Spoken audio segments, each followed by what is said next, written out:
I now continue our lectures in Christian Doctrine by Dr. Joe Sprinkle.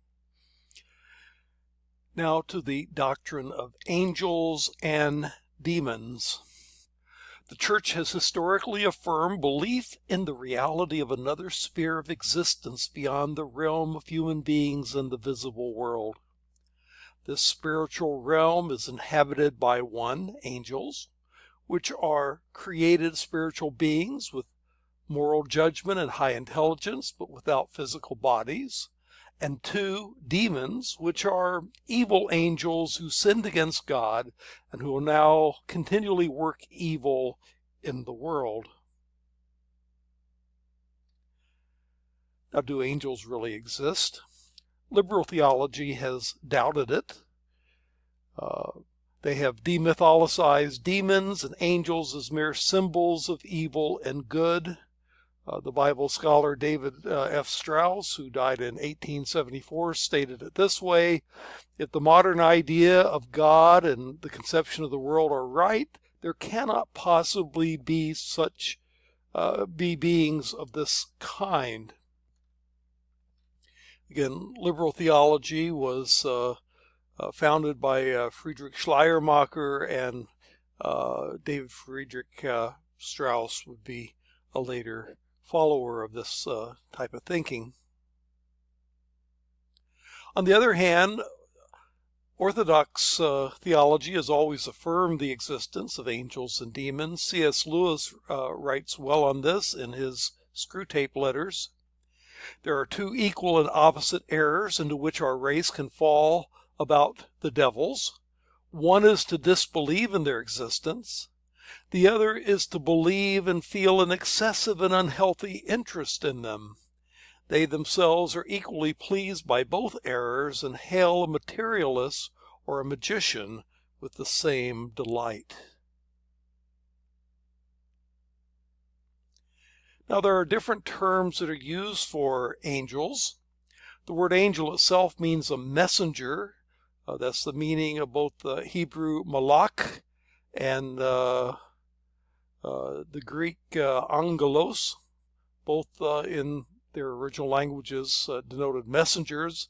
If it's a human messenger, it would be translated messenger, but if it's a supernatural messenger, then it would be translated angel. They're also called sons of God in Job 1 and verse 6 and 2 verse 1. They're called holy ones in Psalm 89. They're called spirits in the book of Hebrews. They're called watchers in Daniel chapter 4, at least in some translations. Colossians refers to thrones, dominions, principalities, and authorities as a way of referring to these supernatural beings. In the Old Testament, they are sometimes called cherubim and seraphim. Cherubim have bizarre sphinx-like appearance that is part human, part animal. You read about them in Ezekiel chapter 1 with wings and faces of either a man or an ox or a lion or an eagle. You get similar sort of thing in Revelation chapter 4. Isaiah chapter 6 referred to seraphim. They're portrayed as having 6 wings, and they may be a class of cherubim. Scholars debate whether the meaning of this name means fiery ones or snake-like ones. The same term is used to fiery serpents in Numbers chapter 21 and verse 6. So we have those terms for messenger, for angels. Well, what can we say theologically about angels? We can say, 1, that they're finite created beings. 2, they serve God and do His bidding. 3, they can only be in one place at a time. It can take them time to arrive from where they are sent. You get a case of that in Daniel chapter 10, where an angel was detained and was unable to come immediately. Angels are normally invisible from human beings, but from time to time they can appear visibly. You get the story of Elisha in 2 Kings 6:17, where people's eyes were open and they saw that there was an angel there. Acts 12 and verse 7 also confirms this statement. As far as gender, they usually appear as male in gender, though in one place in the Bible, and only once, they appear as women with wings of storks. Zechariah chapter 5 and verse 9. According to Christ, angels do not marry. We're said that in heaven there'll be neither marriage nor giving in marriage, but we will be like angels. Angels do not die. Luke 20:35 and 36 refers to those who attain to the resurrection from the dead will neither marry nor are given in marriage, for they cannot die anymore, because they are equal to angels and are the sons of God, being sons of the resurrection. So in heaven, with the resurrection, we will be like angels in that we do not die, so angels do not die. Gabriel and Michael are known by name as angels. Both appear in the book of Daniel, and centuries later also in the New Testament. So you have Gabriel in Daniel 8:16, but then later again in Luke 1:19, and then you have Michael, the archangel Michael, in Daniel 10:13, but then later he appears in Revelation 12:7. Angels existed before the creation of our world. The angels were there at creation, according to Job 38 and verse 7. Their headquarters are in heaven, which is the abode of God. Matthew 18 and verse 10. Matthew 18 and verse 10 says, "See that you not despise these little ones, for I tell you that in heaven their angels always see the face of my Father who is in heaven." So the abode of angels is in heaven.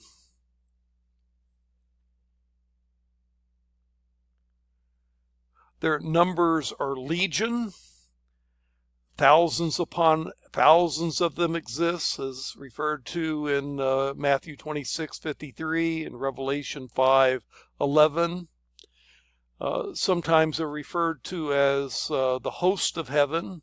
Hosts, in the expression the Lord of hosts or Yahweh of hosts, refers to the heavenly angelic armies. Angels have rank. Michael is called an archangel, both in Jude 1:9 and also in Daniel. Angels are mighty, awesome, sometimes even colossal. You see that colossal element in Revelation 10, verses 1 through 4, where an angel has 1 foot on the ground on one side of a river and the other foot on the other side of the river. Angels provoke fear. When people see angels, they're terrified, as Daniel is in Daniel 10 and verse 12, and also in Luke 2 and verse 10. Angels worship God in heaven. You have that heavenly worship scene in Revelation 5, where various angels gather around the throne of God and worship the Lord. But angels themselves are not to be worshipped. And so when John bowed down before an angel in Revelation 19 and verse 10, he's told to get up, don't worship me, worship God. Well, what is it that angels do for people? Well, angels convey messages from God. It says in various scriptures that the law was conveyed to us by angels in the Old Testament. It says that the revelation of John was conveyed by angels. The announcement of the birth of Christ came through an angel. Angels in the book of Daniel and book of Zechariah and the book of Revelation sometimes come along to help prophets interpret their visions. So they can convey messages from God. Secondly, they encourage us in worship and obedience. They show us how to worship in Revelation 4 and 5 by their own example. They're invisibly present as we worship God. Women should keep their heads covered because of the angels, it says, who are present in worship. 1 Corinthians 11 and verse 10. They join with us in worship in Psalm 103 and verse 20. So even the angels worship God along with us, and we're to do God's will as angels do in heaven. Matthew 6 and verse 10 in the Lord's Prayer. And then angels rejoice when sinners repent. Luke 15 and verse 10.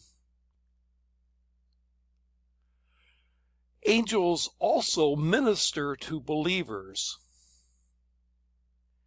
Are not all angels ministering spirits sent to serve those who will inherit salvation, it says in Hebrews chapter 1 and verse 14?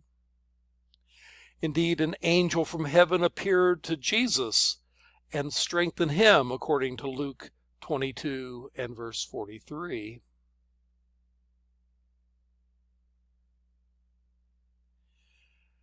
Angels also guard and protect. Says in the Psalms, Psalm 91, for he will command his angels concerning you to guard you in all your ways. They will lift you up in their hands so that you will not strike your foot against a stone. The cherub guarded against access to the tree of life after Adam and Eve were expelled from the Garden of Eden, Genesis 3, verse 24. Cherubim were embroidered on the curtains of the tabernacle, and statues of them stood on the ark to symbolize the guarding and protecting of the throne of God as they do in heaven. And an angel shut the mouths of the lions for Daniel in Daniel chapter 6 and verse 22. Now that raises a question. Do we have guardian angels? Thomas Aquinas affirmed as much.